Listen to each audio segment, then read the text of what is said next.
Hello friends, Charmaine here, and in this video we are doing not one, not two, not even three. We are doing a 7-year review of my Fjallraven Kanken No. 2 backpack. If you're after basic specs about this backpack, like the size of the backpack, the material used, I have discussed these details thoroughly in the past 2 videos that I've done. I did a brand new review and a 2-year update review. Links will be in the description of this video, and yes, I feel very ancient right now. So let's just get started. Let's start with stats. I bought this backpack back in 2017 for 88 pounds. And as of recording, I have traveled with this backpack to over 14 different countries, including a literal trip to the North Pole in Svalbard. This backpack has been with me for the longest time and has weathered a lot of storms. Now let's get up close and personal and zoom into how the hardware is doing. If you look at the zipper, particularly the pull tabs, you can see signs of wear and tear. But in my opinion, this is very superficial. It's just little chips off of the paint on the surface. There is no sign of rust, nor are there any weak break points. The pull tabs are 100% functional. I also have had 0 issues with the zipper itself. Usually in bags, the zippers are the first ones to give, but the zippers on this backpack have been very reliable and sturdy in the past 7 years. The interior of the backpack shows some signs of aging and use. But if you take the backpack stiffener board, you can actually see the sort of like the original color of the backpack when I got it. Not sure if the color translates well on camera, but as you can see, these two are made of the same fabric but now share a different color. The exterior body of the backpack has now a more faded, weathered look, while the fabric of the board that remained inside the backpack protected from weather holds a deeper, a little bit darker color to it. But in my opinion, I love the weathered, faded look that my backpack now has. It's not really full black. It now has more of like a dark gray tone to it. The Kanken No. 2 has leather components to it, and this is how the leather on my backpack aged. The leather and some of the metal components of this backpack has developed this sort of like patina. You can see the age marks on the leather,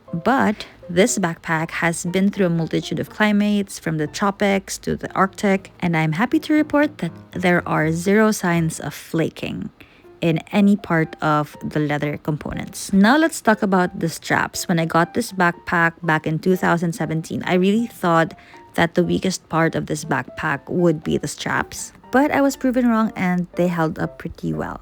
But I still maintain my original opinion though that the thin straps dig into the shoulders when the backpack is heavy, and there's a little bit of discomfort there. Now that I've talked about the things about this backpack that has held up really well, and the components that have aged beautifully, now let's zoom in further to see the visible signs of aging.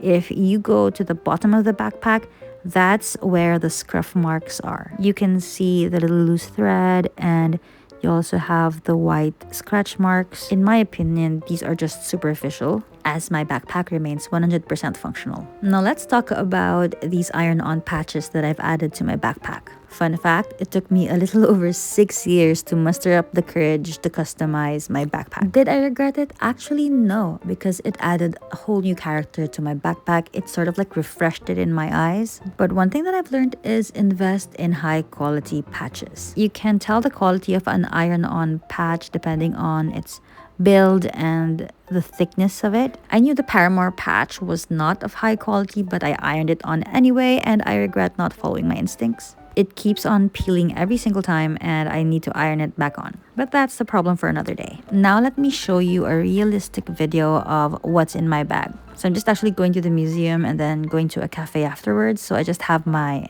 iPad with me. And I also bring my wallet. Should I say a coin purse or card purse?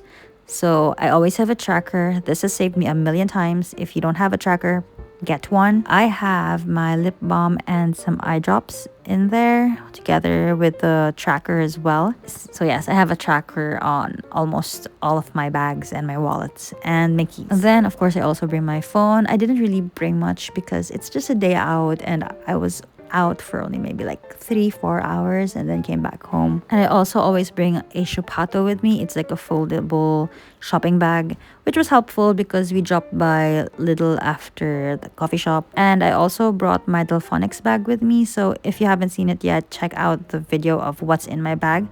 This particular setup right here is just for a short trip. Like I have some washi tape, some markers, a couple of notebooks and pens. But if you want to see like the full Monty of what's the setup of my little phonics bag when I go on a longer trip, you can check out that video. I'll link it in the description. I also bring with me furniture templates in case I want to do scale drawings of designs or houses or spaces.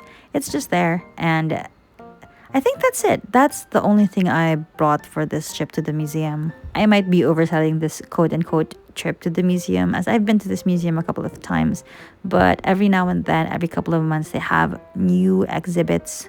And I just love loitering the hallways of museums because not only do you learn things, you get to see amazing stuff too.